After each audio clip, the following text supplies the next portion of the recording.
நோவாவின் புதல்வர் same, com, எப்பேத்து ஆகியோரின் வழிமரபினர் இவர்களே. வெள்ளப்பெருக்குக்கு பின் அவர்களுக்கு புதல்வர் பிறந்தனர். எப்பேத்தின் புதல்வர் கோமேர், மாகோகு, மாதாய், யாவான், தூபால், மெசேக்கு, தீராசு. கோமேரின் புதல்வர் அஸ்கானாசு, இரிப்பாத்து, தோகர்மா. யாவானின் புதல்வர் எலிசா, தர்சீசு, கித்தீம், தோத்தானியம். இவர்கள் வழிவந்த கடற்கரை நாட்டினர்.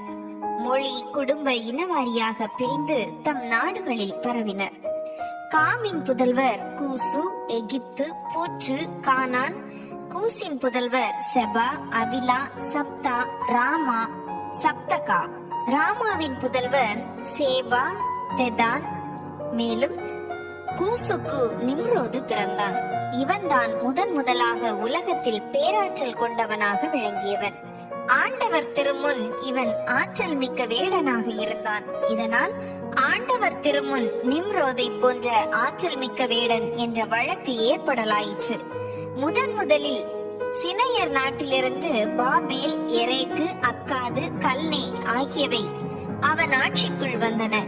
அந்நாட்டிலிருந்து அசீரியா நாட்டுக்கு சென்று அங்கே நினிவே, ரகபோத்து, ஈர், கலாஹு ஆகிய நகரங்களை அமைத்தான். நினிவேக்கும் கலாக்கிற்கும் இடையே மிகப்பெரிய நகரமான ரசேனை அவன் நிறுவினான்.